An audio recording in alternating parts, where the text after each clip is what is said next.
Okay, external source of finance, हमने internal source of finance सारा पढ़ लिया हुआ है। तो एक्सटर्नल सोर्स ऑफ फाइनेंस वो फाइनेंस जो बिजनेस के बाहर से जनरेट किया जाता है, ठीक है, फ्रॉम आउटसाइड द बिजनेस। और उसमें सबसे पहले इश्यू ऑफ शेयर्स आ रहा है। तो इश्यू ऑफ शेयर्स आपको पता ही अच्छे तरीके से कि शेयर असल में क्या होता है।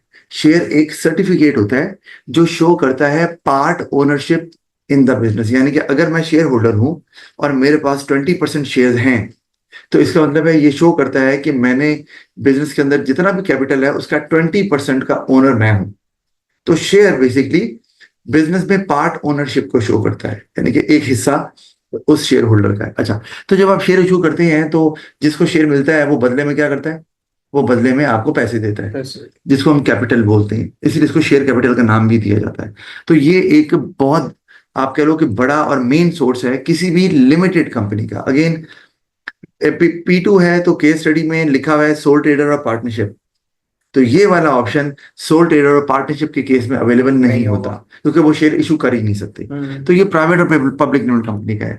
अच्छा, इसका सबसे बड़ा फायदा क्या है कि एक परमानेंट सोर्स ऑफ कैपिटल है। इससे पैसा बिजनेस में आ तो जाता है, जाता नहीं है जब तक कि बिजनेस एग्जिस्ट करता है। वो कैसे? सवाल ये है कि मैं फर्ज किया कि शेयर होल्डर हूं, और अब मैं कह रहा हूं मैंने शेयर होल्डर नहीं रहना, मैंने निकलना है, मुझे मेरे पैसे दो। तो मेरे पास क्या तरीका है? What is the way out? आप टू, किसी और को सेल कर मैं देंगे। किसी और को सेल कर दूंगा। इसका मतलब वो जो पैसा बिजनेस में इनिशियली गया था वो तो वही का वही है। मैं किसी और को शेयर सेल करूंगा तो वो पैसे मुझे दे देगा, दैट्स इट, खत्म बात। तो बेसिकली उस बंदे के अगले बंदे के पैसे उधर चले गए। उधर चले गए तो जो पैसा बिजनेस में गया है वो वहीं का वहीं है। तो ये, लेकिन हाँ, जब बिजनेस वाइंड अप होता है, क्लोज डाउन होता है, तो उस वक्त फिर ऑफ कोर्स ये होता है कि वो आपको वो कैपिटल भी वापस करना होता है शेयर होल्डर्स को। अब बिजनेस मजीद ऑपरेट नहीं कर रहा तो फिर तो आपको वापस करने ही पड़ेंगे वो पैसे शेयर होल्डर को। अच्छा, तो एक तो ये परमानेंट सोर्स है, वापस ही नहीं करना तो ये बहुत बड़ी टेंशन से रिलीज हो गया ना बिजनेस, कि यार अब टेंशन नहीं है, होना वापस करने का भी इशू है, यार इतना पैसा हमने रखना है, हमने रिटर्न भी करना है, तो वो आप उसको फुल यूटिलाइज कर सकते हैं नाम पे। No interest has to paid, ये मैंने बताया था, इसकी डेवलपमेंट यही है। इंटरेस्ट एक एक्सपेंस है, वो बिजनेस के प्रॉफिट को कम करता है, तो चूंकि यहाँ इंटरेस्ट नहीं पे करना तो प्रॉफिट आपका कम नहीं होगा। Large amount can be raise, ये भी इंपॉर्टेंट चीज कि अगर आपने कोई बड़ा एक्सपेंडिचर करना है, जैसे आपने ओवरऑलिंग करनी है पूरे बिजनेस की, फर्ज किया आप लेबर इंटेंसिव से कैपिटल इंटेंसिव प्रोडक्शन की तरफ जा रहे हैं और पूरा ऑटोमेटेड सिस्टम लेकर आ रहे हैं, पैसा लगेगा। आप एक किसी नए बिजनेस को टेक ओवर करें, पैसा लगेगा। आप जो है वो ऑफ शोर जा रहे हैं, मतलब आप दूसरे मुल्क में लोकेट करने लगे हैं, तो कंप्लीट सेटअप दोबारा करना पड़ेगा, उसमें भी पैसा लगेगा। तो ये जो सोर्स है ये आपकी बहुत तो हेल्प इसमें करता है। वैरायटी आप ऐड कर सकते हैं, लाइक प्रोडक्ट्स अगर वैरायटी आप ऐड कर रहे हैं तो उसके आपने अंदर नया प्रोडक्ट लॉन्च करना है फर्ज की, उसके लिए वैरायटी तो शायद अगर को हल्का फुल्का चेंज करके लेकर आना है तो वो तो इतनी कोई बिग डील नहीं है। लेकिन अगर आप एक बिल्कुल इंटायरली न्यू प्रोडक्ट लेकर आ रहे हैं तो वो एक काम है और उसमें पैसे लगेंगे। आप जैसे गाड़ियों के ले लो तो गाड़ियां बन रही ठीक है, लेकिन इलेक्ट्रिक व्हीकल जो है वो एक डिफरेंट टाइप ऑफ कार है, और उसमें बैटरीज की कॉस्ट भी है, फिर ओवरऑल उसमें आपको लाइक मार्केट डिफरेंट है उसका। मार्केट डिफरेंट है, बिल्कुल ऐसे ही, तो वो आपको फिर उस पर भी पैसे खर्च करने पड़ सकते हैं। तो ये आपको एक बहुत बड़ी अमाउंट जो है ना वो जनरेट करके दे सकते हैं, और आप ये वाला एक्सपेंडिचर कर सकते हैं। फिर dividends need to be paid to share holders. ये आपको पता है नुकसान है कि आपका जो भी प्रॉफिट होगा वो सारे का सारा बिजनेस इस्तेमाल नहीं कर सकता। Business has to give it to share holders as a return on their investment, वरना तो वो अनहैप्पी होंगे। तो फिर वो, आपको पता है, अच्छा, शेयर होल्डर अनहैप्पी हो तो क्या होता है? वही बात मैंने पहले भी बताई थी, भाई अनहैप्पी हो तो वो शेयर बेच देंगे आपके सर। वो तो आपने अभी कहा है परमानेंट सोर्स ऑफ कैपिटल है, तो बिजनेस में तो कोई फर्क नहीं पड़ेगा। अगर रेपुटेशन के सारे रेपुटेशन, लोग उसके बेच रहे हैं तो फिर हम्म, जो लोग और आना चाह रहे हैं वो नहीं आएंगे, नहीं जिसकी वजह आएंगे, से लॉस हो रहा है और कंपनी शेयर की वैल्यू नीचे को जाएगी। अगर हर कोई बेच रहा है और खरीद कोई नहीं रहा तो तो शेयर नुकसान की में वैल्यू उसका नीचे फिर आएगी, तो रेपुटेशन तो खराब होगी होगी। और बाद में बिजनेस के लिए कैपिटल जनरेट करना भी मुश्किल होगा, क्योंकि शेयर की वैल्यू कम हो गई भी है, अब उतने शेयर से आपको उतना कैपिटल आप जनरेट नहीं कर सकते। अच्छा, ओनर, ओरिजिनल ओनर्स में लूज कंट्रोल, ये भी हमने पढ़ा, पहले पढ़ा हुआ लिमिटेड कंपनी में, कि अगर आप शेयर ज्यादा बेचते हैं तो वो शेयर होल्डर जिन्होंने कंपनी स्टार्ट की थी, मैं एग्जांपल देता हूं कि अगर मैंने कंपनी स्टार्ट की है और मैं कंपनी के 51% शेयर खरीद लेता हूँ, 49 दूसरों को बेच देता हूँ, क्योंकि मुझे कैपिटल चाहिए था, मेरे पास नहीं है। अब ये कि अगर मैं शेयर बेचता जाऊंगा और कैपिटल रेज करता जाऊंगा, तो अब मेरे पास 51% शेयर रहेंगे नहीं। पहले फर्ज किया 10,000 शेयर थे, वो 50,000 हो गए। तो अब मैं मेजर शेयर होल्डर तो हूं, लेकिन मेरा कंट्रोल चला गया। कंट्रोल से मुराद है अब मैं बोर्ड ऑफ डायरेक्टर नहीं रह सकता, वरना मैं शेयर होल्डर यानी कि ओनर भी होऊंगा, और मैं बोर्ड ऑफ डायरेक्टर यानी कि जो टॉप लेवल की मैनेजमेंट होती है उसका पार्ट भी होऊंगा। क्यों? क्योंकि बोर्ड ऑफ डायरेक्टर इलेक्ट होते हैं थ्रू वोटिंग, जो share holder annual general meeting में वोट कास्ट करते हैं। तो अब जब मैं वोट कास्ट करूंगा अपनी फेवर में, पहले तो मैं बोर्ड ऑफ डायरेक्टर बन जाता था, अब मैं शेयर ही इतने इशू कर चुका हूँ मेरी कंपनी कि अब इतने शेयर होल्डर्स हैं कि वो मुझे क्यों वोट देंगे, वो कहेंगे भाई इसको क्यों देना है वोट, हम न्यूट्रल बंदा रखेंगे, नया बंदा ये पता नहीं अंदर खाते क्या करे। तो मेरा कंट्रोल चला जाएगा। आप इमेजिन करें कंपनी स्टार्ट मैंने की, तो मेरा तो बड़ा इंटरेस्ट है उस कंपनी में, मेहनत मेरी, आइडिया मेरा, और मेरा मेरा कंट्रोल ही नहीं रहा। क्यों? क्योंकि मैं उसमें डिसीजन मेकिंग में पार्ट नहीं प्ले कर सकता। I am no more the board of director of the business, share holder तो रहूंगा। तो ये एक बड़ा फैक्टर जरूर हो सकता है। तो जो ये समझते हैं कंट्रोल नहीं जाना चाहिए, तो उनके लिए ये वाला ऑप्शन अवेलेबल नहीं है। और लास्ट है, it takes some time to raise finance, क्योंकि शेयर फौरन तो नहीं बिकते ना, शेयर्स को टाइम लगता है। हाँ, प्राइवेट लिमिटेड कंपनी में भी लगता है, पब्लिक लिमिटेड कंपनी में भी लगता है, लेकिन पब्लिक लिमिटेड कंपनी में रिलेटिवली वो कोई कह रहा है क्यों? क्योंकि वो एक मार्केट है, तो उस स्टॉक एक्सचेंज जिसे बोलते हैं, तो उस मार्केट में तो लोग मौजूद होते हैं शेयर उठाने के लिए। तो उसमें आप कह रहे हैं कि जनरली आप जल्दी, उतने भी जल्दी नहीं, टाइम तो उसमें भी लगता है, लेकिन ये है कि प्राइवेट लिमिटेड कंपनी के मामले में थोड़ा सा जल्दी जरूर हो जाता है। तो टाइम अगर लगता है, तो अगर आपको फाइनेंस इमीडिएटली चाहिए या कोई ऐसा एक्सपेंडिचर करना है जिसके लिए आप टाइम वेट नहीं कर सकते, तो फिर ये वाला ऑप्शन आपके पास अवेलेबल नहीं है। इसी तरह बैंक लोन्स की तरफ अगर हम आ जाए, ये भी आपको पता है, मैं पर बैंक लोन के बारे में नहीं बता रहा कि क्या होता है, पता है आपको, बैंक के दरमियान एग्रीमेंट है और आपके दरमियान कि आपने वापस करना है अलॉन्ग विद इंटरेस्ट रेट। अच्छा, एक टर्म आ रही है मॉर्टगेज। ये मॉर्टगेज लोन भी होता है, मतलब आप जब लोन ले रहे हैं तो बदले में आप एक सिक्योरिटी सबमिट करवा रहे हैं। वो आपके मकान के कागजात हो सकते हैं, आपके फैक्ट्री के कागजात हो सकते हैं, आपके व्हीकल के कागजात हो सकते हैं, कि in case you are unable to pay, तो वो आपकी उस चीज को, इसको उर्दू में बोलते हैं गिरवी रखवाना। तो अगर आप नहीं देंगे तो वो आपकी उस प्रॉपर्टी को सेल ऑफ करके अमाउंट रिकवर कर लेंगे, और अगर वो बच गई तो आपको वापस भी कर देंगे। तो ये इस्तेमाल किया जाता है। अब उसमें जो फायदा है वो ये कि क्विकली अरेंज्ड, सारी बात है। बैंक तो, क्योंकि बैंक टाइम लेता है जब वो वेरीफाई करता है आपको, यार आपके पास इतने पैसे हैं, आप फ्यूचर में लोन वापस कर सकते हैं, इंस्टॉलमेंट दे सकते हैं, ठीक है, भाग तो नहीं जाएंगे वगैरह वगैरह। लेकिन जब आपने वो मॉर्टगेज सिक्योरिटी डिपॉजिट ही करवा दी, सबमिट करवा दी, तो आप टेंशन नहीं, उनको पता भाग गए तो क्या हुआ, हमारे पास उनकी प्रॉपर्टी है, हम बेच देंगे। अच्छा, तो एक तो इसलिए वो जल्दी से आपको लोन दे सकते हैं। Large companies are offered lower interest rate, ये भी है कि अगर आपकी कंपनी बड़ी है। अच्छा, याद रखें, इंटरेस्ट रेट बैंक ज्यादा कब चार्ज करता है, मतलब एक इंटरेस्ट रेट है जो कि चार्ज किया जाता है, ज्यादा चार्ज तब करता है जब रिस्क ज्यादा होता है। तो बैंक ये कहता है कि अगर मैं ज्यादा इंटरेस्ट चार्ज करूंगा तो मेरी जो अमाउंट है वो जल्दी रिकवर हो जाएगी इंस्टॉलमेंट्स में, और मुझे रिस्क, जितना आप लंबा पीरियड देंगे किसी भी क्लाइंट को जो कि आपको लगता है कि डाउट है कुछ, उतना ही रिस्क ज्यादा है कि वो ना पे करे या भाग जाए। लेकिन जितना कम टाइम, आप कम टाइम में रिकवर कर लेंगे, उतना ही आपके लिए सेफ है, तो आप इंटरेस्ट ज्यादा चार्ज करते हैं। तो बड़ी कंपनी जब होती हैं, वो कोई पेप्सी, कोका कोला, या कोई टोयोटा या होंडा या सुजुकी, अब ये तो जाने माने नाम है, कितने सालों से लगे हुए हैं यहाँ पर, तो उन पे कोई टेंशन नहीं है, रिस्क नहीं है, इसलिए वो इंटरेस्ट कम रेट पर भी आपको लोन दे सकते हैं लार्ज कंपनीज के लिए। तो कॉस्ट आपको कम पड़ेगी, क्योंकि इंटरेस्ट एक एक्सपेंस है।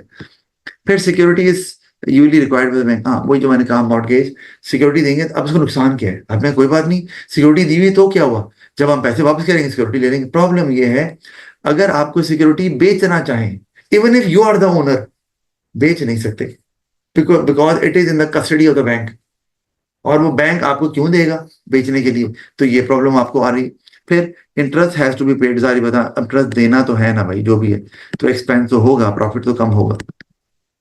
फिर why bank might refuse to lend money to an entrepreneur, ये भी सवाल पेपर में आया हुआ है। एक एंटरप्रेन्योर को क्यों नहीं देंगे? एक, borrowings of the business are already too high. एक बिजनेस ने पहले ही बहुत लोन लिया हुआ है, जब उसकी वो देखते हैं ना क्या कहते हैं, अकाउंट्स, तो अकाउंट्स में नजर आ रहा था यार इस बंदे के पास कैपिटल है, लेकिन कैपिटल इसने तो पहले एक उस बैंक से उठाया हुआ है, इस बैंक से उठाया हुआ है, तो वो कहेंगे भाई उनके लोन देगा या हमारे देगा, तो आप फिर शायद रिफ्यूज कर देंगे। फिर इसी तरह, not impressed by business plan. आपको पता है बिजनेस प्लान क्या होता है? रिटर्न डॉक्यूमेंट है जिसमें बिजनेस अपनी सारी डिटेल लिखता है कि हमारी क्या एक्टिविटीज हैं, हमारा आगे क्या टारगेट है, ऑब्जेक्टिव है। तो आपकी financial details, operational details, HR details, marketing, हर चीज होती है इसके अंदर। तो जब आपको लगता है कि यार ये वर्केबल मॉडल ही नहीं है इसका, ये बिजनेस प्लान जो बनाया है ये सक्सेसफुल नहीं हो सकता, ये रियलिस्टिक नहीं है, या ये आगे आपको जो हालात आ रहे हैं उसके हिसाब से ये बिजनेस सक्सेसफुल होने नहीं वाला, तो फिर भी आप अवॉइड करते हैं एज अ बैंक मैनेजर, नहीं देते, नॉट एनफ सिक्योरिटी। अगर आपकी सिक्योरिटी उतनी नहीं मिल रही, अच्छा इमेजिन करें जनरली क्या होता है पाकिस्तान में, अगर आपको लोन चाहिए ना 10 करोड़ रुपए का, चले 7 करोड़ का कर लेते हैं, 7 करोड़ का लोन चाहिए ना, तो आपको सिक्योरिटी 10 करोड़ की जमा करवानी पड़ेगी। यानी कि जितने की आप सिक्योरिटी सबमिट करवाते हैं उसका 70 to 80% लोन मिलता है। पता है क्यों? अच्छा,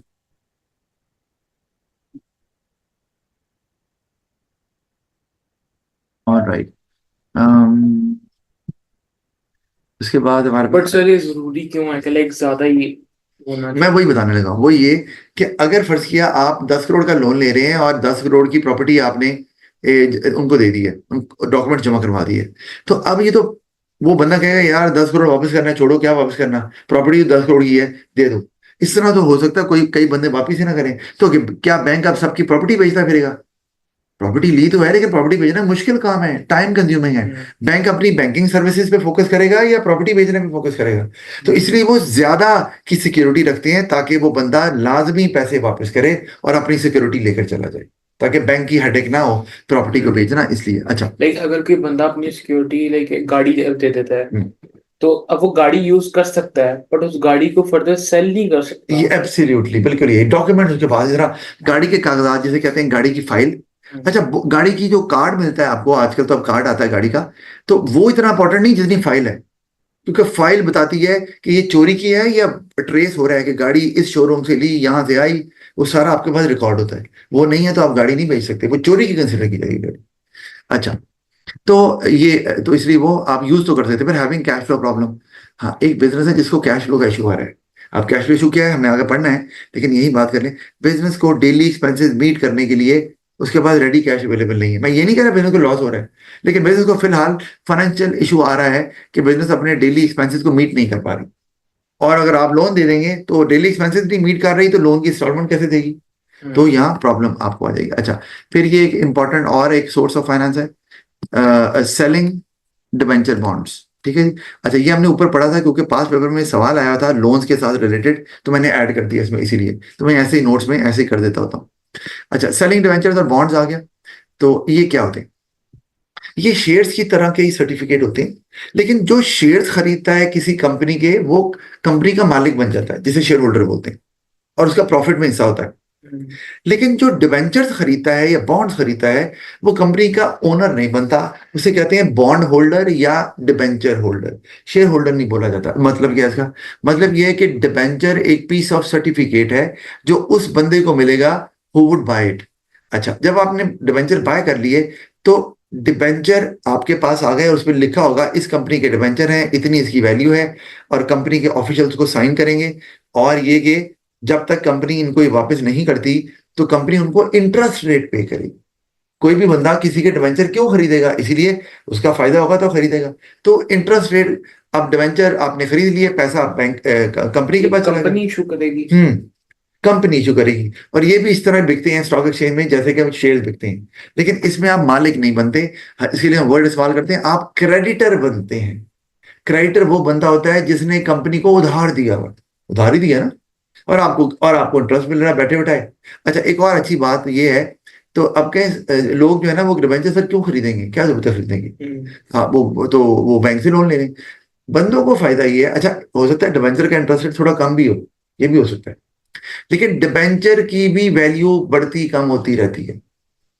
वही बात कि अगर डिबेंचर डिमांड में ज्यादा है किसी कंपनी के, उन्हें पता है यार ये कंपनी बहुत स्टेबल है, ये तो कहीं नहीं डूबेगी, इसके डिबेंचर हम ले सकते हैं, तो डिवेंचर की वैल्यू बढ़ सकती है। तो जिस बंदे के पास पहले से डिवेंचर है वो डिवेंचर बेच भी सकता है किसी और को। मेरे पास डिवेंचर मैंने आपको बेच दिए, लेकिन मैंने खरीदे कितने से डिवेंचर? फर्ज किया एक डिवेंचर था $10 का, मैंने बेची आपको $20 का एक डिवेंचर, क्यों? क्योंकि वैल्यू बढ़ गई थी। तो ये मुझे एडवांटेज जरूर है, तो इसीलिए मगर लोग, अगर आपने रखे हुए हैं तो आपको लाइक अगर उनकी वैल्यू इंक्रीज होती है तो आपको पैसे मिलेंगे या फिर इंटरेस्ट रेट मिलेगा? इंटरेस्ट तो मिलेगा ही मिलेगा। अनडाउटेडली जैसे बैंक से पैसे अगर लिए हैं तो बैंक को आपको इंटरेस्ट पे करना वो पड़ेगा करना ही है। As well as the money. Money की अगर वैल्यू बढ़ रही है तो मैं किसी को बेच के वो हायर वैल्यू गेन कर सकता हूँ और वो मेरा प्रॉफिट हो जाएगा, एक किस्म का गेन हो जाएगी मेरी। तो ये दो फायदे इसमें, तो इसीलिए डिबेंचर खरीदे जाते हैं। ये और शेयर्स में बेसिकली फर्क ये है कि उसमें आप ओनर बनते हो, इसमें आप ओनर नहीं बनते, क्रेडिटर बनते हैं, इसमें आप उनको बेसिकली उधार दे रहे हो, उधार उसमें आप उनकी कंपनी का एक सर्टेन पोर्शन ले रहे हो, बट इसमें आप उनको सिर्फ उधार पे कर रहे हो, और प्रॉफिट में आपका कोई हिस्सा नहीं है, प्रॉफिट में नहीं है बट आपको इंटरेस्ट मिलेगा। इंटरेस्ट मिलेगा। अच्छा, शेयर होल्डर में अगर बिजनेस को प्रॉफिट हो रहा है तो प्रॉफिट मिल रहा है, प्रॉफिट नहीं हो रहा तो नहीं मिल रहा। डिवेंचर होल्डर में केस में प्रॉफिट हो रहा है या नहीं हो रहा है, इंटरेस्ट तो पे करना ही है, क्योंकि इंटरेस्ट बिजनेस के लिए एक एक्सपेंस है, वो तो पे करना ही होता है जो मर्जी हो जाए। इस लिहाज से ये सेफ है। एक और रीजन, अगर जो लोग डिवेंचर क्यों ले खरीदते हैं बिजनेस के, और बिजनेस क्यों बेचती है डिवेंचर, वो ये कि अगर बिजनेस नुकसान हो जाए या बिजनेस बंद हो जाए तो शेयर होल्डर का तो पैसा डूब जाता है, डिवेंचर का नहीं डूब, होल्डर का नहीं डूबता। क्यों? क्योंकि सबसे पहले जब बिजनेस वाइंड अप होता है तो सबसे पहले पैसे किसको दिए जाते हैं? डिवेंचर होल्डर्स को, उनके पैसे वापस किए जाते हैं। उसके बाद अगर बचे तो शेयर होल्डर्स को उनकी इन्वेस्टमेंट वापस की जाती है, ना बचे तो गए। क्यों? पहले इनको इसीलिए क्योंकि पहले जो बिजनेस ने अपने डेट्स वापस करने होते हैं, कर्जे, तो ये कर्जा है ना, पहले कर्जे मालिक को, हाँ उधार तो पहले देंगे और मालिक को पैसे तो बाद में देंगे, जारी बात है। तो ये सिलसिला। अच्छा, तो अब वो उसमें भी लार्ज अमाउंट, ये भी बिल्कुल इश्यू शेयर की तरह, कोई भी बड़ा एक्सपेंडिचर आपने करना है, टेक ओवर वगैरह, कोई नया प्रोडक्ट लॉन्च करना, आप कर सकते हैं आसानी से। Needs to be paid after a long time, ये एक और फायदा। बिजनेस ने डिवेंचर्स इशू कर दिए, अब 20 साल बाद वापस कर देंगे, तो 20 साल को हमें इमेजिन करें कितना कि वो उन पैसों को इस्तेमाल करके कितनी एक्सपेंशन कर सकते हैं। Interest has to be paid, of course देना है तो एक्सपेंस तो आपका आएगा, प्रॉफिट कम होगा। और may increase the risk of the business में। अच्छा, रिस्क क्यों बढ़ रहा है, या मैंने आगे लिखा है may increase borrowing, sorry gearing, ये आपने समझ लेना। जब आप डिबेंचर बहुत ज्यादा इशू करके पैसे जनरेट करते जा रहे हैं तो आपका डेट बढ़ रहा है। और अगर फर्ज किया आपका टोटल कैपिटल है, फर्ज किया 50 करोड़, तो 50 करोड़ में से 40 करोड़ आपने डिबेंचर इशू करके रेज किया हुआ है, तो हम ऐसे बिजनेस को बोलेंगे हाईली गेयर्ड। हाईली गेयर्ड मतलब हाईली रिस्की, मतलब ऐसा बिजनेस जिसके टोटल कैपिटल का 50% से ज्यादा डेट से आपने रेज किया हो, जिसे डेट कैपिटल भी बोलते हैं, या डिबेंचर इशू करके किया हो, तो वो रिस्की बिजनेस होता है। और वो किसी वक्त भी प्रॉब्लम आ सकती है इनकेस आप नहीं उनको इंटरेस्ट पे कर पा रहे, या उनको आपको वापस भी करने हैं पैसे, तो आप क्या करोगे, किस तरह दोगे? तो फिर उसमें इन्वेस्टमेंट भी ज्यादा नहीं होती और रेप्यूटेशन भी फिर प्रॉब्लम आपकी वो करती है, तो ये रिस्की तो आपका बन जाता है। अच्छा, और शेयर होल्डर्स बिल्कुल अवॉइड करते हैं कि ऐसा नहीं होना चाहिए, उनका पैसा डूबेगा, सारी बात है। अच्छा, इमेजिन अब फैक्टरिंग ऑफ डेट्स क्या चीज है, ये भी एक आपका सोर्स ऑफ फाइनेंस है। और अभी तक हम कौन सा सोर्स ऑफ फाइनेंस पढ़ रहे हैं? एक्सटर्नल जितने भी हैं, ये वो सोर्सेज हैं जो बिजनेस के बाहर से आपको फाइनेंस जनरेट करने में हेल्प करते हैं। फैक्टरिंग ऑफ डेट, अब आप समझ रहे हैं क्या है? फैक्टर एक स्पेशलाइज्ड एजेंसी होती है, उसका काम होता है लोगों के कर्जे खरीदना। मतलब ये कि अगर मैं आपको ना, अच्छा मैंने भी ये, फिर भी चलो मैं देखता हूँ, अगर मेरे से यहाँ से मैं लेके नहीं आया वो, एक मिनट। सर ऐसी बताते हैं। अच्छा, अच्छा चलें, वो ये है कि अगर मैं एक मिनट इसको ना जरा ओपन कर लूं, कि अगर मैं एक, ए है बंदा, मिस्टर ए ने मिस्टर बी को चीजें बेची और पैसे उसको नहीं मिले, क्योंकि कारोबार ऐसे होता है, पाकिस्तान में भी ऐसे होता है कि सेल्स क्रेडिट पे, जिसे उधार बोलते हैं, सेल्स क्रेडिट पे की जाती है, यानी कि उधार पे की जाती है, चीजें बेच दी हैं, पैसे अभी नहीं आए, पैसे आने हैं 3 महीने बाद या 2 महीने बाद, आपको अभी पैसे की जरूरत पड़ गई है। अब आप उसके बंदे के पास तो जा नहीं सकते, उसके बाद जाएंगे, कहेंगे भाई एग्रीमेंट हुआ हुआ है, 2 महीने बाद पैसे आपको मिलने हैं, हम आपको अभी नहीं दे सकते। उसको इमीडिएट जरूरत पड़ गई किसी भी वजह से, फॉर एनी रीजन, तो अब आपकी कोई इक्विपमेंट खराब हो गई है, कोई भी रीजन है, तो अब वो क्या करेंगे, ये कंपनी जाएगी, ये जो मिस्टर ए है वो जाएगा फैक्टर के पास। फैक्टर क्या है? वो एजेंसी है, वो कहेगी जनाब आपको पैसे चाहिए कितने, वो कहेंगे जी 1 करोड़ रुपया, कहेंगे ओके, क्यों 1 करोड़ जी उस बंदे को दिया, वो अभी वापस नहीं उसने किए, 2 महीने बाद करेगा, कहेंगे वो कहेंगे अच्छा ओके, वो आपको मौके पर पैसे दे देंगे ऑन द स्पॉट। और आप तो रिलीव्ड हो गए कि यार चलो मुझे फौरी पैसा मिल गया। सवाल ये है, तो फैक्टर को फायदा क्या हो रहा है? वो पागल है कि आपके पैसे दे रहा है और वहां से फिर इकट्ठे करता फिरेगा, ख्वारी करेगा। फायदा ये है कि वो आपको पूरी अमाउंट नहीं देता। वो 1 करोड़ रुपया आपको नहीं देगा, वो आपको देगा 95 लाख, 96 लाख, 97 लाख, डिपेंड करता है। जो डिफरेंस है ओके। 3 लाख का, वो उसका कमीशन, वो तो उसका बाद प्रॉफिट। में जब वो टाइम आ जाएगा तो वो उस डायरेक्ट बंदे से कहेगा कि दे एग्जैक्टली दो मुझे। उससे। और उसके लिए ये है कि वो जो इनवॉइस है, बिल है, वो जितने प्रूफ हैं वो प्रोवाइड करेगा मिस्टर ए उस कंपनी को, ये है, और मैं आपको अथॉरिटी देता हूं कि आप वो पैसे कलेक्ट कर सकते हैं, और टाइम पे आके वो कलेक्ट कर लेंगे। तो ये एक हम्म। फायदा फैक्टरिंग ऑफ डेट में जो आप इस्तेमाल कर सकते हैं। नुकसान जारी बताए, कैश तो फौरी मिल जाता है आपको, और इसकी डेवलपमेंट करनी जरूरी है। ये तो नॉलेज है ना कि कैश अवेलेबल हो गया, तो वो एक्सपेंडिचर जो नेसेसरी हैं या इमीडिएटली करने हैं, सच एज कोई भी आप अंदाजा लगा सकते हैं, करना है लाइक तो पे करना है, वर्कर्स की कोई पे है, कोई एप्लीकेशन मशीनरी है, उसको आपने बिजनेस का सही से। सिनेरियो बता दिया और डेवलप कर दिया। अच्छा, release from the risk of collecting the data. अब ये भी किसी को ना कर्जा देना आसान होता है, लेना ही मुश्किल होता है। बंदे लटकाते हैं, जनाब दे देंगे दे देंगे, 10 दिन और दे दें।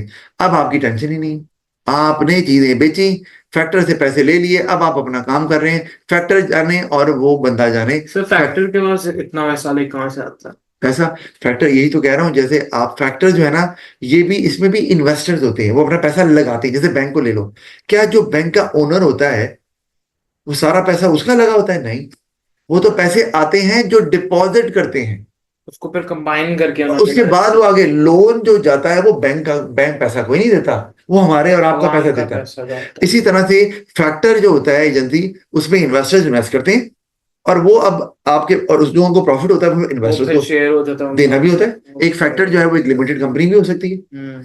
अच्छा, हमारे यहाँ वैसे ये ना इतना नहीं चलता, क्योंकि हमारे यहाँ कारोबार में उधार दिया फिर उधार मिलता नहीं, आपको पता है। फिर वो जो कानूनी कार्रवाई है वो भी बहुत लंबी होती है। बाहर के मुल्कों में ऐसा नहीं होता, वहां पर जो केसेस के फैसले हैं वो जल्दी होते हैं, और जो राइट पे है वो चाहे वजीर आजम ही क्यों ना हो, उसके खिलाफ ही फैसला होता है अगर वो नहीं गलत है तो।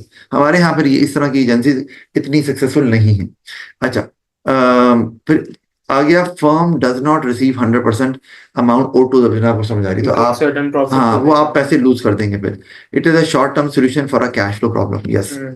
फौरी तौर पर आपको इमीडिएटली कैश मिल गया, तो आप वर्कर्स को वेजेस देनी है, तो फैक्टर से पैसे लेके वर्कर्स को पैसे दे दिए, भाई काम शुरू करो जल्दी से। अच्छा, इट में prevent a business dealing with the core problem. अच्छा, अब dealing with the core problem क्या है, कि आपको प्रॉब्लम आ रहा है कि कोई आप स्ट्रगल कर रहे हैं, स्ट्रगल क्या कर रहे हैं कि आपके पास हमेशा फंड्स कम हो जाते हैं। वो इसलिए हो रहे हैं कि शायद आपके एक्सपेंसेस ज्यादा हो जाते हैं, या आपके वर्कर उतना काम करके रेवेन्यू जनरेट नहीं करते, या आप ऐसे ही लोन ले लेते हैं मतलब कोई वजह नजर आ रही है, कोई वीकनेस है बिजनेस की। तो आप क्या करते हैं, जब ये प्रॉब्लम आता है फैक्टर को पकड़ लेते हैं, भाई पैसे दे दो। तो आप जिस वीकनेस की वजह से ये हो रहा है, वो इशू तो एड्रेस ही नहीं हो रहा। तो ये फिर एक फोकस प्रॉब्लम, करने हैं क्योंकि नहीं। आपको इतनी आसानी से लोन मिल, वो फैक्टर से पैसे मिल जाते हैं आपका, तो ठीक है। तो आपको हर दफा पैसे पहले से कम मिलते हैं, क्योंकि ओरिजिनल अमाउंट तो आपको मिलती नहीं है। तो आपको फोकस नहीं रहता है जो मेन प्रॉब्लम है, बजाय इसको आप उसको ठीक करें, आप वो परसिस्ट करती है प्रॉब्लम। और परसिस्ट करेगी तो जितनी देर वो फैक्टर से पैसे लेंगे, तो वो पूरे पैसे तो नहीं देगा आपको, लॉस होता हाँ, है। लॉस होता जाएगा आपको। It may be costlier then short term solution, सारी बात है, क्योंकि पैसे पूरे आपको नहीं वो देता। अच्छा, फिर आ गया जी गवर्नमेंट ग्रांट्स एंड सब्सिडीज, ये भी समझ आती है। ये होती है जिसमें गवर्नमेंट पैसे तो आपको देती है, वापस नहीं मांगती, तो इस लिहाज से तो बड़ी फायदेमंद है नहीं, जैसे ये। फार्मर्स वगैरह को वो देंगे लैंड वगैरह या फिर इक्विपमेंट।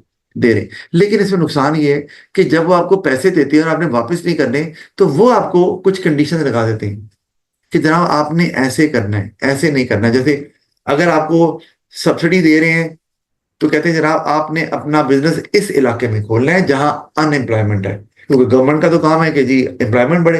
तो अब आप उसी इलाके में खोलेंगे, उससे बाहर नहीं खोल पाएंगे आप। तो ये एक है कि आप में थोड़ी सी रिस्ट्रिक्शन लग जाती है, आप इंडिपेंडेंटली फ्रीडम के साथ डिसीजन नहीं ले सकते, गवर्नमेंट की बात भी माननी पड़ती है, क्योंकि सब्सिडी के साथ कुछ वो कंडीशन अटैच कर देते हैं, तो ये एक प्रॉब्लम जरूर आ जाता है। अच्छा, ये भी आजकल बड़ा कॉमनली चलता है, और ये पेपर में सवाल भी आया हुआ है, माइक्रो फाइनेंस। माइक्रो मतलब छोटा, ये वो कर्जे हैं जो उन लोगों को दिए जाते हैं, या उन छोटे बिजनेस ओनर्स को दिए जाते हैं जिनको कोई लोन नहीं देता। और इनको क्यों नहीं देता? क्योंकि इनकी क्रेडिबिलिटी कोई नहीं, इनकी रेपुटेशन ही कोई नहीं। एक रेडी वाला आपसे लोन बैंक वाले से मांग ले, मैं छल्ली की रेडी लगाता हूँ, लोन देते देंगे वो? नहीं देंगे। क्यों? क्योंकि उन्हें पता है इनके पास ना कोई रिकॉर्ड है, ना कोई गारंटी है, ये बिजनेस ना चलता है नहीं मॉर्गेज वगैरह चलता, की ना वो कोई कुछ है। कर सकते हैं। तो इनको ट्रेडिशनल वे से तो लोन नहीं मिलता, ना ये कोई डिबेंचर इशू कर सकते हैं, ना ये कोई लोन ले सकते हैं। तो वहां पर फिर micro finance comes into play, और ये ऐसे ही लोगों को लोन देता है ताकि वो अपने पाँव पे खड़े हो सके, यानी कि गरीब लोग, ताकि वो अपनी लिविंग स्टैंडर्ड को बेहतर कर सके। और इसके लिए ऑफ कोर्स गवर्नमेंट की सपोर्ट जरूरी है कि वो ये जो है ना वो शुरू करे। अच्छा, अब उसमें इंटरेस्ट रेट या बहुत ज्यादा कम होता है ताकि उनको उनको पे करना भी आसान। अच्छा, ये है कि वो लोन लेके अपना कारोबार चलाएं, घर में कोई सिलाई मशीन ले ली और कपड़े सीना शुरू कर दिए, ये हो सकता है, लेकिन लोन मिले तो सही ना। मिलता नहीं है, तो जब मिल जाएगा तो वो वापस भी कर सकते हैं आहिस्ता आहिस्ता, और लो इंटरेस्ट रेट इसलिए ताकि उनको बर्डन ना महसूस हो, क्योंकि उनकी इतनी अर्निंग होती नहीं है। अच्छा, अब वो कौन लोग हैं? अगर अच्छा, इसमें नुकसान क्या है अगर हम देखें तो कि वो बैंक्स क्यों हेजिटेट करते हैं ऐसे लोन देने को ऐसे लोगों को? ये unprofitable to lend such a small amount, एक बात। Do not have to have any asset as security, ये भी आपको समझ आती है। जमा क्या करवाएं, may not be able to pay it back, वही शायद बिजनेस ही छोटी सी दुकान खोली बंद हो गई, तो रिस्क ही है बहुत ज्यादा। अच्छा, ये हो गया। हमने अभी तक जो पढ़ा है ना, ये था internal source of finance and external source of finance. अब इसको इन टाइम के हिसाब से भी कैटेगराइज किया जाता है। मतलब आपको एक फाइनेंस मिल रहा है कितनी देर के लिए। अब इसमें काफी कॉमन मेथड भी आएंगे, वो मैं डिस्कस ही नहीं करूंगा, वो हम ऑलरेडी डिस्कस कर चुके हैं, यानी कि वो इस यहां पर भी आते हैं और वो इंटरनल या एक्सटर्नल सोर्स ऑफ फाइनेंस में भी आते हैं। तो तीन तरह के सोर्सेज ऑफ फाइनेंस होते हैं in terms of time period जिसके लिए वो अवेलेबल होती है। Short term, medium term, long term. Short term finance वो होता है जो आपको 5 साल तक के लिए मिल सकता है, और 5 साल कह रहा हूं, 3 साल तक के लिए मिल सकता है, आपको 3 साल के अंदर फिर वापस करना होता है। अच्छा, फिर वापस करना होता है, या वापस अगर नहीं भी करना होता तो वो एनफ नहीं होता कि आप उसको मजीद यूज कर सकें। अच्छा, फिर जो मीडियम टर्म फाइनेंस होता है वो 5 से 10 साल के लिए होता है। जो लॉन्ग टर्म फाइनेंस होता है वो 10 साल और उससे ज्यादा के लिए। जैसे हमें अभी डिबेंचर पड़ा है तो वो 10 साल से ज्यादा के लिए होता है, लॉन्ग टर्म में आएगा। बैंक लोन भी 10 साल से ज्यादा के लिए हो जाता है, वो भी आता है इसके अंदर। अच्छा, अब अगर आप गौर करें तो पहले आ रहा है जी यहाँ पर overdraft, short term source of finance के अंदर। ओवरड्राफ्ट क्या है? ओवरड्राफ्ट ये है, ये काइंड ऑफ अ लोन हम कहते हैं, लेकिन स्टिल ये लोन से थोड़ा डिफरेंट है। ओवरड्राफ्ट में आपके बैंक में पैसे पड़े हुए, फर्ज किया 20 लाख, लेकिन आप 22 लाख निकलवा लेते हैं। बैंक आपको अलाउ करता है, ये एक फैसिलिटी देता है कि भाई जितने पैसे बैंक में पड़े हुए हैं उससे ऊपर निकलवा लें, लेकिन बहुत ज्यादा नहीं, 10%, 20%, बस इतने आप निकाल सकते हैं कि in case of a need. और ये भी उन लोगों को दिया जाता है जिनका पहले से अकाउंट है उसमें। कोई भी बोला रिलायबल, ट्रस्टेड। ऑफ कोर्स के पता है यार, साल साल से ही चल रहे हैं और इतना बिजनेस इन्होंने हमें दिया है, इतना कैश इनके अकाउंट में हमेशा पड़ा होता है, इस दफा नहीं भी है तो इनको हमें सपोर्ट करना चाहिए ताकि कल को ये और पैसा बैंक में लेके आए। क्योंकि जितना आप पैसा बैंक में डिपॉजिट करते हैं उतना ही बैंक की एबिलिटी लोन देने की बढ़ जाती है, और बैंक मेन पैसा लोन से ही कमाता है। अच्छा, तो अब ओवरड्राफ्ट तो इस तरह आप ये फैसिलिटी होती है आप इसमें, अगर तो ये एक शॉर्ट टर्म फाइनेंस है, क्योंकि ओवरड्राफ्ट अगर आप ले लेंगे ना, आपको बाज़ महीने के अंदर वापस करना होता है, 2 महीने के अंदर वापस करना होता है। ये लोन की तरह नहीं होता कि साल बाद 10 साल बाद वापस करना है, तो इसलिए ये शॉर्ट टर्म है, लेकिन ये अरेंज जल्दी होता है। डॉक्यूमेंटेशन कोई नहीं हो रही, आपकी वेरिफिकेशन कोई नहीं हो रही, क्यों नहीं हो रही? आप तो पहले ही उसके अकाउंट होल्डर है, तो आपकी वेरिफिकेशन तो पहले हो चुकी है ना भाई। आपका तो उन्हें पता है घर कहाँ पे है, सोर्स ऑफ इनकम कौन सी है, गाड़ी कौन सी है, सब कुछ पता है, तो ये जल्दी मिल जाएगा आपको। फिर नो सिक्योरिटी रिक्वायर्ड, ये एक और बात, सिक्योरिटी तो भाई बट रिस्क। इसके अंदर ज्यादा जल्दी देना होगा आपको। हाँ, ये तो है, सिक्योरिटी कोई क्यों देनी है भाई, आप पे ट्रस्ट करते हैं, वो पता है आप पुराने लॉयल कस्टमर हैं। इंटरेस्ट इसमें भी पे करना होता है ऑन, लेकिन वो सिर्फ उस पे देंगे जो अमाउंट आपने ऊपर ली है। मतलब अगर 20 लाख पे आपने 22 लाख लिया है तो सिर्फ 2 लाख पे ही आपको इंटरेस्ट देना है, और वो भी उतने दिनों का देना है जितने दिनों के लिए ले रहे हैं। लोन ऐसे नहीं होता, ये भी सुन लें आप। लोन जो है वो अगर फर्ज किया 10% है तो ये एनुअली चार्ज किया जाता है। तो अगर आपने फर्ज किया लोन 2 साल के लिए लिया है और साल में पैसे वापस कर दिए, इंटरेस्ट 2 साल का ही देना पड़ेगा। आपने 1.5 साल में लोन वापस कर दिया है, इंटरेस्ट 2 साल। ओवरड्राफ्ट में ये होता है, आपने 25 दिन के लिए ओवरड्राफ्ट इस्तेमाल किया और फिर वापस कर दिया, तो इंटरेस्ट रेट 25 दिन का ही लगेगा। तो ये एक फायदा है आपको कि आपका इंटरेस्ट जो है ना वो ज्यादा आपको नहीं पड़ता उस हिसाब से। लेकिन ये है कि इनका इंटरेस्ट शायद लोन से ज्यादा होता है, लेकिन होता कम टाइम पीरियड के लिए, तो वो आपको इतना बर्डन पड़ता नहीं उससे। अच्छा, फिर higher interest rate has to be paid compare to loan, ये मैंने बता दिया आपको। तो अगर आप जितना ज्यादा दिनों के लिए इस्तेमाल करेंगे उतना ही आपको इंटरेस्ट रेट ज्यादा पड़ता जाएगा, कॉस्ट बढ़ेगी। Sometime it has to be paid at short, यानी कि आपने लिया महीने के लिए, बैंक ने कह दिया आपको जनाब 20 दिन में वापस करें, हमें जरूरत है, वो कह सकते हैं क्योंकि उन्होंने आपको फेवर की हुई है, आपको एक्स्ट्रा अमाउंट निकालने। लोन में ऐसे नहीं होता, लोन में तो जब जितने देर का लिया तभी देंगे, लाइक उन्होंने सिक्योरिटी भी नहीं मांगी है, उन्होंने हाँ की ये और आपसे पूछा फौरी नहीं, पैसे दे दिए आपको, सॉरी उन्होंने आपकी एक मजबूरी तो में वो फिर अपनी डिमांड पे पैसे वापस भी मांग सकते हैं आपसे, तो फिर आप तो ट्रबल में आ जाएंगे। आपको तो नहीं पता था कि यार ये डेट, और कारोबार में तो ऐसा होता है, कैश का प्रॉब्लम आ जाता है। अच्छा, फिर ये ट्रेड क्रेडिट, ये वही है क्रेडिट सेल्स, उधार पे चीजें बेचना। तो एक ये भी तरीका है, अगर आप सप्लायर कुछ से चीजें खरीदते हो तो पैसे नहीं देते। तो अब इमेजिन करो आपने 50,000 की चीजें खरीदी, रॉ मटेरियल खरीदा, और आपने सप्लायर को पैसे नहीं दिए 2 महीने, तो वो 50,000 आप इस्तेमाल कर रहे हैं, एक्चुअली 50,000 किसका है? सप्लायर का। तो एक्चुअली हम ये कह सकते हैं ना कि सप्लायर ने पैसे दिए, उसका पैसा आप इस्तेमाल कर रहे हैं, और वो 2 महीने बाद आपको वापस कर। तो ये भी एक किस्म का सोर्स ऑफ फाइनेंस है। इंटरेस्ट आपको कोई नहीं पे करना, तो आपके एक्सपेंस तो नहीं बढ़ेगा, लेकिन आपको डिस्काउंट नहीं मिलेगा।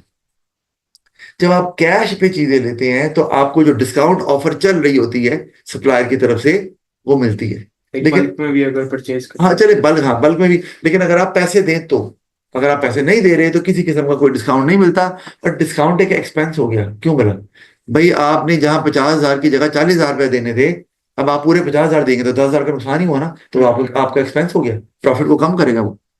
अच्छा, इसी तरह फिर आता है फैक्टरिंग ऑफ डेट, ये हम चूंकि पढ़ चुके, ये भी शॉर्ट टर्म फाइनेंस में ही है, क्योंकि जो फैक्टर है वो लंबे लोन के लिए आपको पैसे नहीं देगा। यार 10 साल के लिए लोन लिया हुआ है, मुझे पैसे दे दो, 10 साल बाद ले लेना। और भाई 10 साल के बाद पता नहीं क्या होता है, कितनी महंगाई हो जाती है, क्या हिसाब है, वो बंदा वहां मुल्क में रहता भी है कि नहीं, तो ये नहीं होता। फैक्टरिंग ऑफ डेट भी बहुत कम दिनों के लिए ही आपको वो इस्तेमाल किया जा सकता है। इसी तरह आगे आपके पास medium term source of finance, और मीडियम में होता है वही 3 से 10 साल के लिए हम कह रहे हैं। तो अब वो उसमें बैंक लोन आ गया, ये पढ़ा हुआ हमने, ठीक है। मीडियम टर्म बैंक लोन आप ले रहे हैं, ऊपर डिस्कस हो चुका है ना पहले, एडवांटेज मैं नहीं डिस्कस कर रहा। हायर परचेज और लीजिंग, हाँ इन दोनों को ना इकट्ठे भी समझ सकते हैं। हायर परचेज, अब मेन फर्क क्या है दोनों में? दोनों एक जैसे ही लग रहे हैं। दोनों में आप कोई आपको जो एसेट है या कोई गाड़ी है, कोई इक्विपमेंट है, वो आपको मिल जाती है, आपकी पोजेशन में आ जाती है, आप उसको यूज कर सकते हैं। और आप मंथली, आप पहले डाउन पेमेंट देते हैं। डाउन पेमेंट क्या होती है? शुरू में कोई 20-30% इनिशियल पेमेंट दे देते हैं ऑफ द टोटल अमाउंट, वो पे किया। और जैसे गाड़ी अगर बुक करा लें तो यही होता है कि 30% आपने पे कर दिया, डाउन पेमेंट कर दी, और बाकी आप फिर जब गाड़ी आएगी तब पे करेंगे, या कोई भी डेट होगी। लेकिन यहां पर आपने एक चीज को 30% दे दिया, बाकी आप इंस्टॉलमेंट में देंगे, तो आपके लिए देना आसान होगा वो पैसे, हर महीने एक किस्त दे रहे हैं आप। हायर परचेज में भी लीजिंग में भी फर्क क्या है दोनों में? अच्छा, वो जो किस्त देंगे ना उसमें इंटरेस्ट शामिल होगा, यानी कि हायर परचेज और लीजिंग दोनों के केस में आपको ओरिजिनल अमाउंट से ज्यादा पे करना पड़ेगा। आपने कल्टस निकलवाई लीजिंग पे, वो गाड़ी थी तो 32 लाख रुपए की, लेकिन आपको पड़ गई 35 लाख की।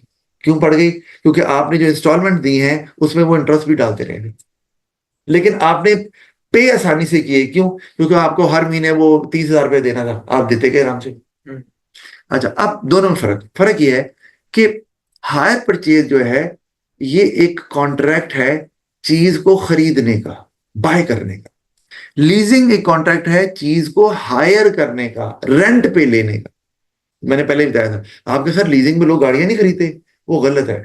हम जो कहते हैं ना मैंने लीजिंग में गाड़ी खरीदी है, कोई नहीं खरीदी।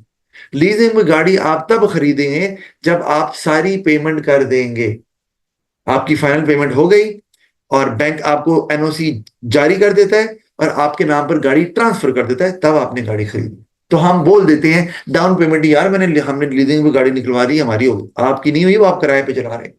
हायर परचेज में ये होता है कि आपने जब वो डाउन पेमेंट की और इंस्टॉलमेंट दी, अब वो चीज आपकी है, आपके नाम पर है वो। अब अगर आप नहीं पैसे पे करते तो वो आपके खिलाफ मुकदमा तो करेंगे, जो भी है लीगल प्रोसीजर। लेकिन लीजिंग में तो आपकी गाड़ी भी ले लेंगे, क्योंकि गाड़ी आपकी है ही नहीं, वो तो किराए पे चला रहे हैं। वो आपको, आपने लीजिंग की किस्त नहीं दी, आपको एक वार्निंग देंगे, अगले महीने फिर नहीं दी, एक और वार्निंग देंगे, और तीसरी वार्निंग के बाद या तीसरी वार्निंग पर ही आपको बीच सड़क पर रोक लेंगे और कहेंगे सर बैंक से आए। और वो बंदे जो आएंगे उनके साइज देखकर ही आप कहेंगे भाई ये लो चाबी और मैं जा रहा हूँ घर। तो क्योंकि वो आपके नाम पे है ही नहीं, आप उनके खिलाफ कोई कानूनी कार्रवाई नहीं कर सकते, क्योंकि वो बैंक ने अपने नाम पर रखी होती है। अच्छा, तो ये इनके फायदे अगर हम देखें तो वो तो नजर आ रहा है, लार्ज कैश इसमें चाहिए ही नहीं है, थोड़ी सी पेमेंट करें और चीज उठा लें और इस्तेमाल करें। इंटरेस्ट रेट आपको देना पड़ता है, तो ये आपको महंगा पड़ता है। लाइक जो फर्स्ट है उसके अंदर आपको एक सर्टेन अमाउंट पे करनी है, हायर परचेज, हाँ, और और फिर चीज आपकी हो गई। चीज जो है लाइक जैसे गाड़ी चाहिए किसी को, तो वो एक बैंक के पास जाएगा, उनको पैसे देगा और बैंक के नाम लाइक अपने नाम गाड़ी करवा लेगा, और उसके बाद थोड़ा थोड़ा पैसे जो है वो पे करता रहेगा और इंटरेस्ट के हायर साथ। परचेज में, हायर परचेज हायर परचेज में बैंक के नाम पे नहीं होना। नहीं, अपने नाम पे होगी ना हाँ। वो तो बंदा है। और जो लीजिंग पे है वो ये है कि बैंक के नाम पर है, जब तक आपने उसकी पूरी पेमेंट नहीं कर देनी तो वो बैंक के नाम पे ही रहेगी, हम्म और जब आप उसकी पेमेंट कर देंगे फिर बैंक आपके नाम पे वो करेगी। इवन कि अगर आपने पूरी पेमेंट कर भी दी है और अब आप गाड़ी बेचना चाह रहे हो, तो आप गाड़ी जब बेचने लगोगे तो वो जो बंदा दूसरा होगा ना, कि आपने लीजिंग पे ली थी जी, एनओसी दिखाएं, तो जो ये शो करता है कि आपने पूरी पेमेंट कर दी हुई है। अगर नहीं की तो आप गाड़ी बेच ही नहीं सकते, आप मालिक ही नहीं। अच्छा, तो ये और इसी लाइक तरह, जब वो पूरा हो जाएगा पेमेंट तो हाँ फिर फाइनेंस आप, ही जारी करेंगे बैंक वाले आपको। और फिर आपके नाम पर गाड़ी ट्रांसफर हो गया, सेल कंप्लीट हो गई। हम्म। अच्छा, ये easier to pay relatively small amount of instalment, ये तो चलो ठीक है, आप इंस्टॉलमेंट में आसानी से पे कर देते हैं। अब वो एसेट आप यूज कर सकते हैं बगैर परचेज किए। एग्जाम्पल है कि मैंने एक मशीन इस्तेमाल करनी है लेकिन मुझे सिर्फ 2 साल के लिए चाहिए, हम्म। और उसके बाद हमने बाहर शिफ्ट हो जाना है, रीलोकेट कर लेना अपना बिजनेस, तो मैंने मशीन कैरी करके लेके नहीं जानी, तो मैं लीजिंग में उठा लेता हूँ, 2 साल इस्तेमाल की, फिर पेमेंट रोक दी, उन्होंने मशीन वापस ले ली, तो मुझे वो मशीन खरीदनी नहीं पड़ी। 50 लाख की मशीनरी थी, मैंने 20 लाख दिया बस, और मशीन भी इस्तेमाल करता रहा 2 साल। वरना 50 लाख की मशीन पहले खरीद लो और बाद में को आप क्या करूं। तो ये भी है कि आपके लिए आसान हो जाता है कि आप उस चीज को इस्तेमाल कर सकते हैं बगैर खरीदे। इसमें भी इंटरेस्ट होता है, तो ये तो एक्सपेंस तो है। लीजिंग में अगर कोई बंदा गाड़ी लेता है तो बैंक के नाम पर है और वो चला रहा है और चला के गाड़ी का एक्सीडेंट हो गया, हम्म अच्छा, तो उसमें ये होता है जब लीजिंग करवाते हैं तो उसमें इंश्योर्ड होती है वो बैंक जो है ना, वो इंश्योरेंस भी साथ होती है। तो शुरू में तो ये है कि जब आपने लीजिंग करवाई है तो शुरू शुरू में तो 100% आपको पे, वो बैंक ही पे करेगा। लेकिन आहिस्ते आहिस्ते गाड़ी जैसे पुरानी होती जाती है, वो फिर 90%, 80%, 70% वो फिर आप पर भी आता जाता है साथ साथ, कि आपको भी इसमें इंश्योरेंस पे करनी है क्योंकि आप चला रहे हैं। तो जितनी गाड़ी पुरानी होती है उतने कहते हैं कि फिर वो कुछ ना कुछ खराबी तो आ ही सकती है गाड़ी के अंदर, और उसकी वजह से एक्सीडेंट भी हो सकता है। तो वो फिर ये इस तरह से चलता है काम। अच्छा, तो आगे आगे ये हम इसको चले बाद में देखेंगे, ये है long term source of finance. इसको फिर हम इंशाल्लाह ताला अगली क्लास में देखते हैं।